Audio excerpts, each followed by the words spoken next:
Hello dear friends, जवळपास 1 महिन्यानंतर मी तुमच्या भेटीला आलेलो आहे आणि 1 महिन्यानंतर आल्यानंतर देखील मी त्यासाठी एक महत्त्वाच्या विषयावर तुम्हाला बोलणार आहे. आणि तो विषय आहे की आज तुम्ही हा जो पूर्ण व्हिडिओ बघितला तर नक्कीच तुम्हाला एक महत्त्वाची माहिती मी तुम्हाला सांगणार आहे. मित्र, आपण इंग्लिशमध्ये बोलत असतो आणि इंग्लिशमध्ये बोलत असताना आपण जेव्हा एखादा विषय समोर ठेवत असतो तो विषय समोर ठेवून आपण बोलताना आपल्यासमोर एक फार मोठी अडचण येते. आणि ती अडचण काय असते तर आपण ज्या विषयाबद्दल बोलतोय त्या विषयाबद्दल बोलताना आपल्याला आठवत नाही.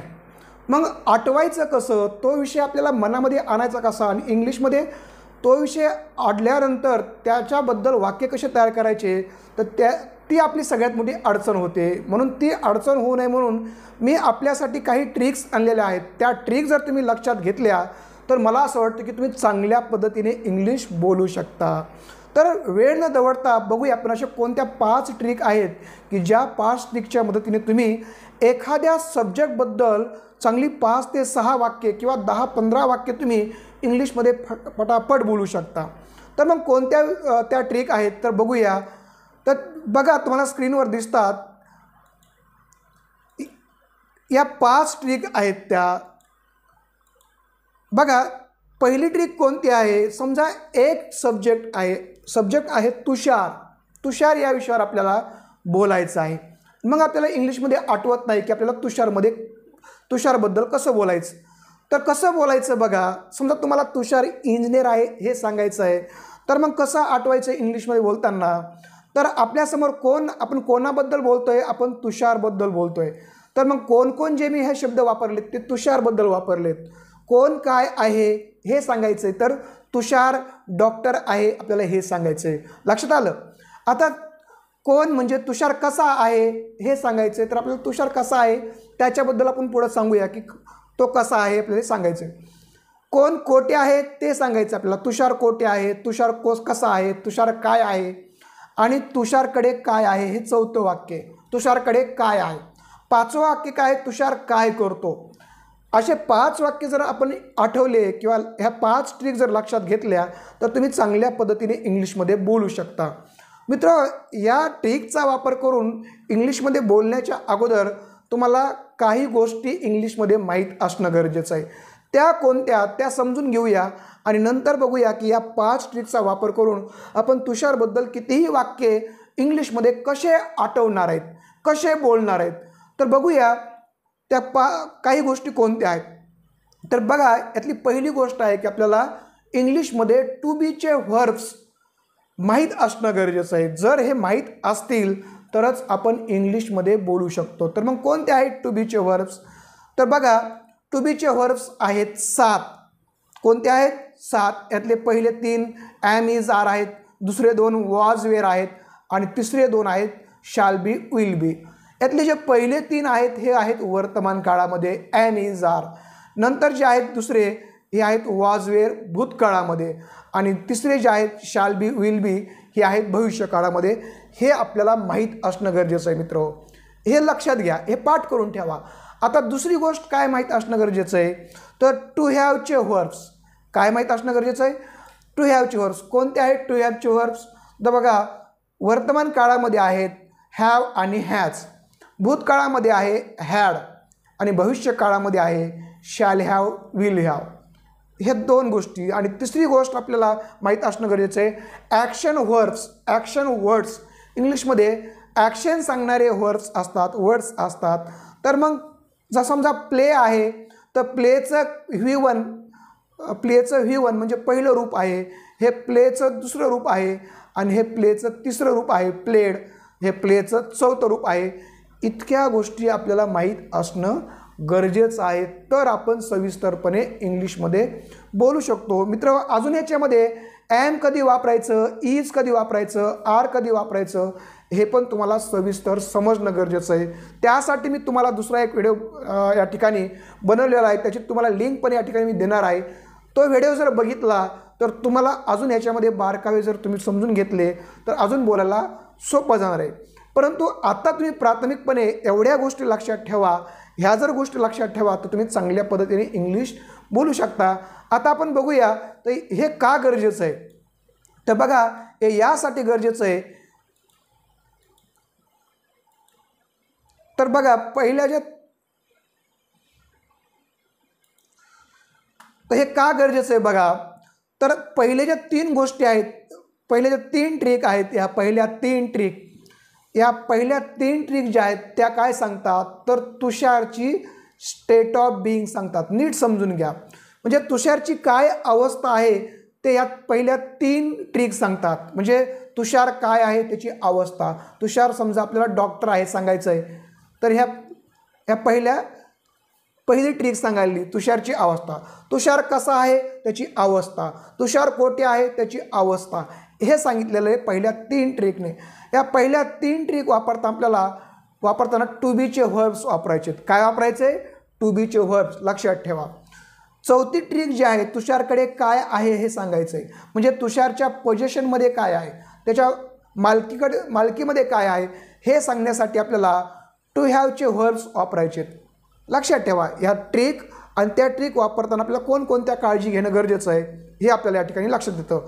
आणि जी 5वी ट्रिक आहे ती आपल्याला ॲक्शन सांगायला लागली. तुषारची काय ॲक्शन आहे ते. तर मग ती ॲक्शन सांगताना आपल्याला काय माहीत पाहिजे? ॲक्शन वर्ड्स माहीत पाहिजे. काय माहीत पाहिजे? Action words. आता आपण 5 ट्रिक बघितल्या आणि 5 ट्रिक बघितल्यानंतर त्या वापरताना आपल्याला टू बीचे व्हर्ब्स कसे वापरायचे, टू हॅवचे व्हर्ब्स कसे वापरायचे आणि ॲक्शन वर्ड्स कधी वापरायचे हे या 5 ट्रिकमध्ये हे लक्षात घेणं गरजेचं आहे. आता आपण प्रत्यक्षामध्ये याचा वापर करूया. समजा आपल्याला एक विषय आहे, आपल्याला वैभव हा सब्जेक्ट आहे आणि वैभवबद्दल बोलायचं आहे आपल्याला आणि काय सांगायचं आहे की वैभव डॉक्टर आहे. तर पहिली ट्रिक आपण वापरूया. वैभव काय आहे? वैभव डॉक्टर आहे. मग आपल्याला पहिली ट्रिक वापरताना काय वापरावं लागणार? टू बीचे व्हर्ब्स वापरावं लागतील. मग तुम्हाला सुरुवातीला सांगितले टू बीचे व्हर्ब्स कोणते? तर am, is, are, was, were, shall be, will be. तर मग काय आहे? वर्तमान काळ असल्यामुळे आपल्याला वैभवबद्दल इज वापरावं लागेल. काय वापरावं लागेल? इज वापरावं लागेल. म्हणजेच काय लिहावं लागेल आपल्याला? Vaibhav is a doctor. Vaibhav is a doctor. बघा या ट्रिकचा वापर करून आपण काय लिहिलं? वैभव इज अ डॉक्टर हे पहिलं वाक्य तयार केलं. वैभव काय आहे? पहिली ट्रिक. वैभव हा डॉक्टर आहे. म्हणजेच वैभव इज अ डॉक्टर.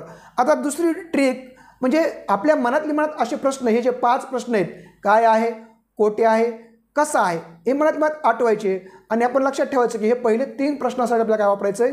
ॲम किंवा इज किंवा आर वापरायचे वर्तमान काळ असेल तर, किंवा तुम्ही भूतकाळात बोलताय तर वाज किंवा वेअर वापरायचं, किंवा तुम्ही भविष्यकाळात बोलताय शॅल बी किंवा विल बी वापरायचे.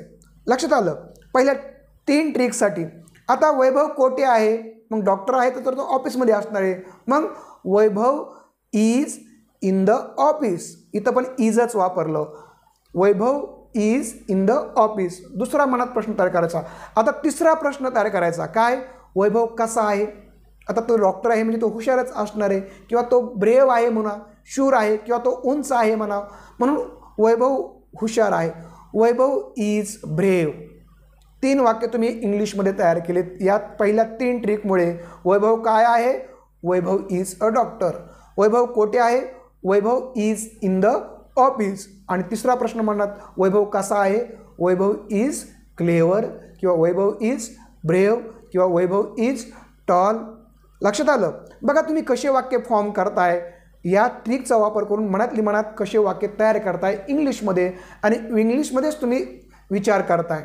आता चौथी ट्रिक बघूया की वैभवकडे काय आहे, त्याला काय आहे, त्याच्याजवळ काय आहे. तर आपल्याला त्याच्याजवळ एखादी वस्तू आहे म्हणजे त्या वस्तूचा मालक तो आहे. लक्षात आलं? म्हणजेच वस्तूचा मालक तो आहे म्हणजे त्याच्या पोझिशनमध्ये आहे. मग जेव्हा आपल्याला पोझिशन सांगायचं आहे तेव्हा आपल्याला काय करावं लागतं? हॅवचे व्हर्ब्स सांगावं लागतात. हॅवचे व्हर्ब्स वापरावं लागतात. मग मगाशी तुम्हाला सांगितलं हॅवचे व्हर्ब्स कोणते आहेत? वर्तमान काळामध्ये हॅव आणि हॅज, भूतकाळामध्ये हॅड आणि भविष्य काळामध्ये शॅल हॅव, विल हॅव. समजा आता वैभवकडे स्टाफ सांगायचं आपल्याला. वैभवकडे स्टाफ आहे, कर्मचारी आहेत. तर मग कसं सांगावं लागेल? वैभव हॅज स्टाफ म्हणावं लागेल आपल्याला. वैभव हॅज स्टाफ. किंवा तुम्हाला त्याला सांगायचं आहे की वैभवकडे पेन आहे. मग कसं सांगावं लागेल? वैभव हॅज पेन. इथं लक्षात ठेवा वैभव इज पेन म्हणू शकत नाहीत तुम्ही. वैभव इज पेन म्हटलं की ती वैभवची स्टेट ऑफ बिईंग झाली, म्हणजे वैभव हा पेन आहे असं झालं. वैभव हॅज पेन म्हणजेच वैभवच्या पोझिशनमध्ये काय आहे, तो पेन आहे. म्हणजे वैभव इज पेन म्हणजे वैभव पेन आहे आणि वैभव हॅज पेन म्हणजे वैभवकडे पेन आहे. स्टेट ऑफ बिईंग आणि पोझिशन याच्यामध्ये तुम्ही बारकाईनं लक्ष द्या, म्हणजे तुम्हाला बोलताना अडचण येणार नाही. चौथी ट्रिक काय आहे, तर वैभवच्या पोझिशनमध्ये काय सांगायचं आहे. Vaibhav has staff, Vaibhav has pen, Vaibhav has office, वैभवकडे ऑफिस पण आहे. म्हणजे अशा पद्धतीने तुम्ही आपल्या डोक्यामध्ये जेव्हा आपल्याला एखाद्या सब्जेक्टबद्दल बोलायचं आहे आणि आपल्याला इंग्लिशमध्ये आठवत नाही, तर ह्या 5 ट्रिक आपण लक्षात घेतल्या आणि त्या पद्धतीने तुम्ही जर बोललात तर तुम्ही चांगल्या पद्धतीने इंग्लिशमध्ये बोलू शकता आणि तुम्हाला इंग्लिशमध्ये ते सेंटेन्सेस फॉर्म करण्यामध्ये ह्या ज्या ट्रिक आहेत ते चांगल्या पद्धतीने मदत करू शकता. लक्षात आलं. आता 5वी ट्रिक कशी वापरायची आणि कसे सेंटेन्सेस इंग्लिशमध्ये तयार करायचे तर ते बघूया आपण. वैभव काय करतो, आता आपल्याला वैभवची ॲक्शन सांगायची. म्हणून तुम्हाला सुरुवातीला सांगितलं होतं की इंग्लिशमध्ये आपल्याला ॲक्शन वर्ड्स माहीत पाहिजेत. असे हजारो ॲक्शन वर्ड्स आहेत की जे इंग्लिशमध्ये असतात आणि त्याचे 4 फॉर्म असतात. समजा वैभव काय करतो, वैभव पेशंट चेक करतो. काय करतो, वैभव पेशंट चेक करतो. मग आपण काय म्हणावं लागेल, वैभव चेक्स पेशंट्स, वैभव चेक्स पेशंट्स. आता या ठिकाणी आपण काय केलं आहे, ही ट्रिक वापरली 5वी. वैभव चेक्स पेशंट्स, वैभव चेक्स पेशंट्स. इथं आपण काय केलं आहे, आपण वैभवबद्दल बोलतो आहे आणि त्याची ॲक्शन, हा ॲक्शन वर्ड आपण वापरलेला आहे. अशा पद्धतीने 5 ट्रिकचा वापर करून तुम्ही तुमच्या डोक्यामध्ये वेगवेगळे सेंटेन्सेस फॉर्म करू शकता. आणि आपल्याला जे सेंटेन्सेस आठवत नसतील तर ते सेंटेन्सेस आपण आठवू शकता. मित्र, अशा पद्धतीने तुम्हाला जर व्हिडिओ आवडला असेल तर हा व्हिडिओ लाईक करायला विसरू नका, सबस्क्राईब करायला विसरू नका आणि जर व्हिडिओ आवडला असेल तर आपल्या मित्राला शेअर करायला विसरू नका. आता तुम्हाला हा पूर्ण व्हिडिओ पाहिल्यानंतर मी तुम्हाला एक काम देणार आहे. ते काम तुम्हाला इंग्लिशमध्ये करायचं आहे आणि मला या ठिकाणी कॉमेंट बॉक्समध्ये ते लिहून कळवायचं आहे. नीता शिक्षक याच्याबद्दल तुम्हाला या ट्रिकचा, या ज्या खाली मी ट्रिक दिलेल्या आहेत, या 5 ट्रिकचा वापर करून असे इंग्लिशमध्ये वाक्य फॉर्म करायचे आहेत आणि मला कॉमेंट बॉक्समध्ये लिहून कळवायचे आहेत.